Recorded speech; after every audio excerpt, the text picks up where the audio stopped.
Hey, what's up, my construction entrepreneurs? Tyrone Jones here with the Construction Entrepreneur School of Services. Hey, got another question on what do I use to estimate? And I use and how do I put bids together? And basically, how do I put together these bids and proposals that of these jobs that I land? And what I do is I use Bluebeam to do my takeoffs. Soon I will be using Bluebeams to do the estimate portion of it too. So you got the takeoff portion and then you got the estimate portion. So I use Bluebeam to do my takeoffs, and Bluebeam has a function to where it automatically uploads to Excel. Sometimes I use it, sometimes I don't. But it's I use Bluebeam and Excel. So what if I use Bluebeam function to upload my takeoffs to Excel? Literally, what I mean for the ones that don't understand this function I'm talking about, I forget what it's called, but literally you can link that particular um, tool when you use it to upload into a separate Excel sheet that's not part of Bluebeam. Okay, and then every time you update that particular tool or that section, it updates it in Excel. So it's pretty neat. But I don't use it all the time. But I got a bunch of tools in Bluebeam, and if you're familiar with Bluebeam or any other takeoff type of tool, you can label your tools that you use on depend on what you're using to measure.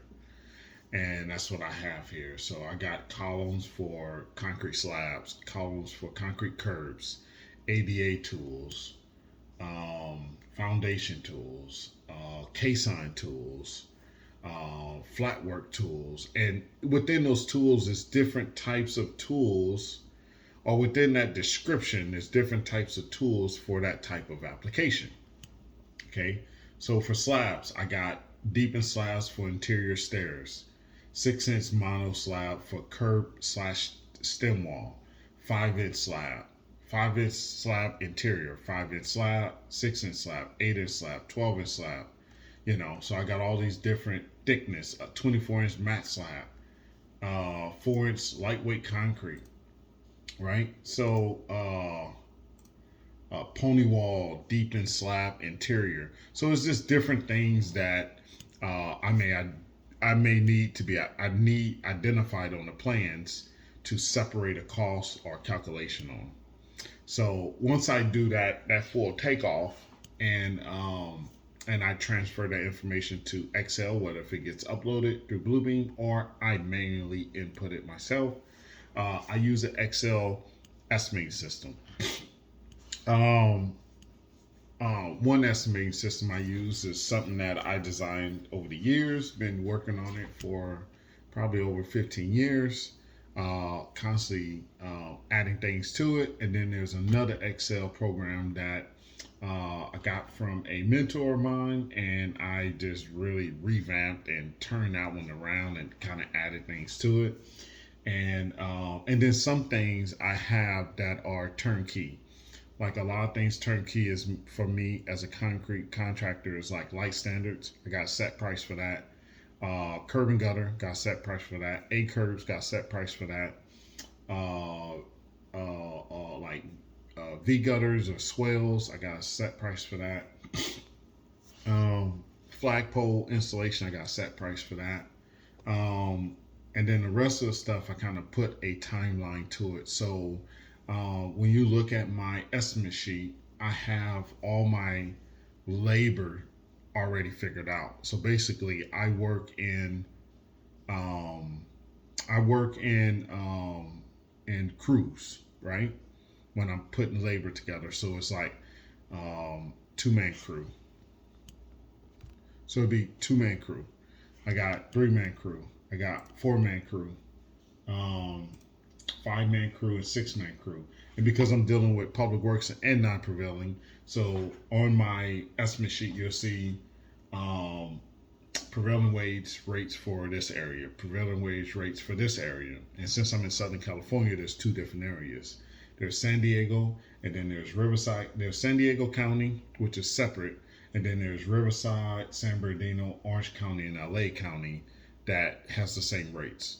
So I have those two. Then I got my non-prevailing rates in there as well for non-prevailing jobs. So, and then I work in, like I said, I'll have only do two sets of rates. That's it. Years ago, I used to do like everything in the book dealing with prevailing. I do operator, like a group 6 or group 8 operator. I do a labor, like a group 4 labor, group 6 labor. I think it's a group 4, group 6, group 2, whatever it is. I do a carpenter.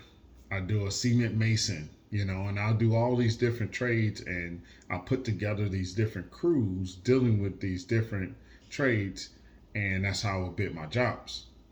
And then I built those crews, and then I build, small, medium, and large crew of all those different types of crews. So, I have 20 different, 50 different crews, but now I do a foreman and a carpenter. Said only have two rates that I bid on, but I may pay people differently, right? But only bid on two rates. Said okay, and that's it.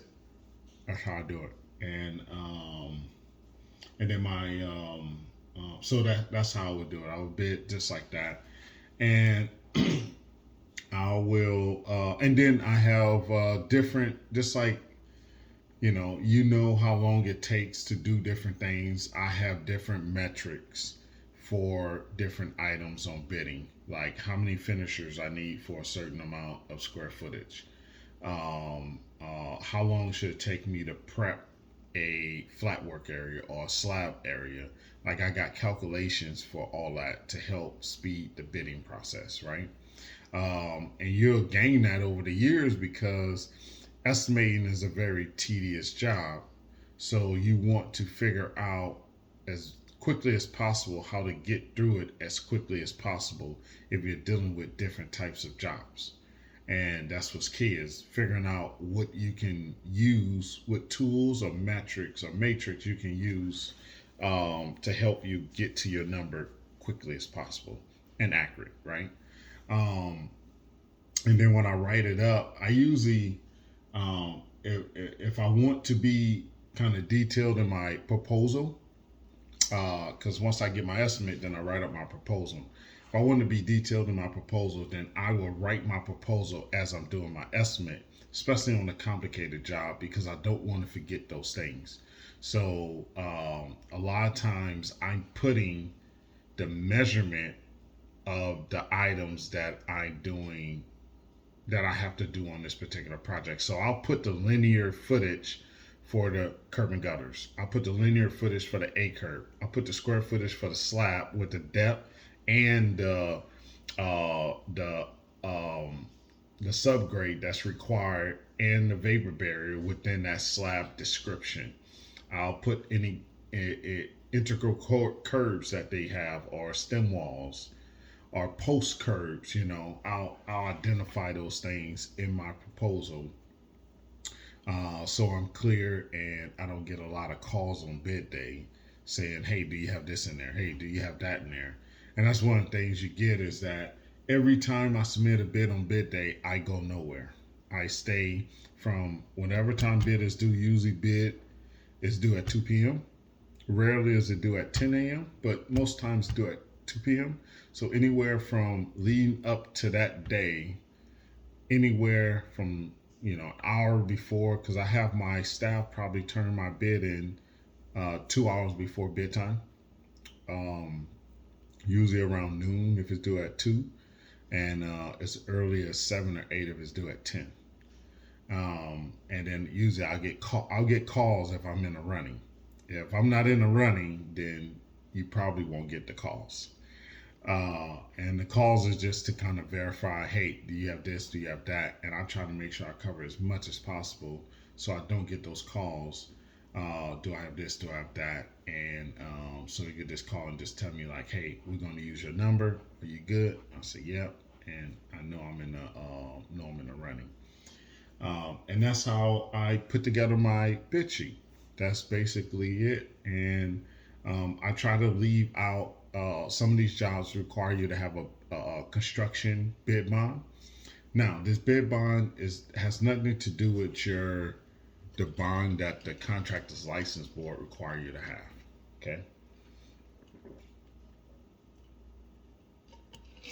This bid bond is a project bid bond. It covers the project. Okay. These bid bonds or these bonds are only insurance against us as contractors. Just like the bond that you get for your contractor's license, that's insurance that the contractor state license board has against you in case you don't meet your obligations as a contractor. That's what that bond is for. You pay for the insurance that someone can come after you if you don't meet your obligations as a contractor. They have remedies and a way to um, get payment or get some type of financial responsibility out of you in case you don't meet your obligations. Same thing with the project bond. Okay, I charge that project bond to the cost of the bid. So I'll a lot of times they ask, hey, include it in there. Well, so I can get a call in case I'm low. I purposely do not add my bid bond percentage in there. They have to call me and say, hey, what is your bid bond percentage? And then I know, hey, I'm low. Then I ask them, hey, where am I at? Then I kind of make it. I can't depending on the answer. I make a call on whether if I need to stay, resubmit another number, go lower, go higher, or it depends on how the call goes.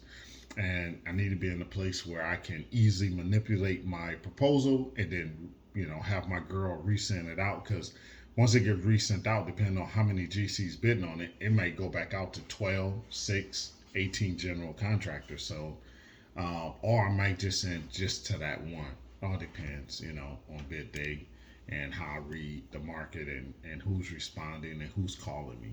So, and that's how that goes. And then I'll leave that out so I can get a call. And then I also write on my bid that, um,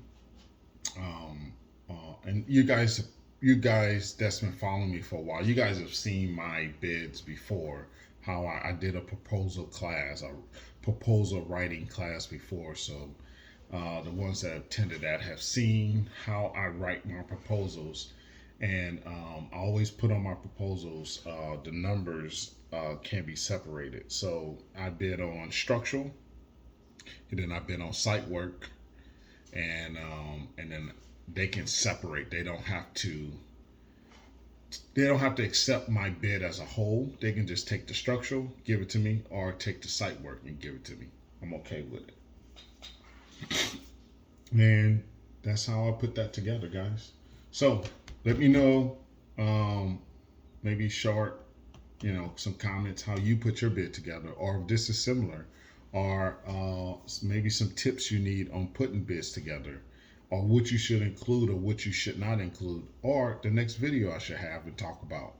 Um, Let me know. Let me know what you guys think. Like, share, reach out to me if you got any questions, need any help. Um, um, Soon I will probably be doing classes in upcoming months. Not sure when, but hey, my construction entrepreneurs, hustle hard, then hustle harder. Catch you on the next one.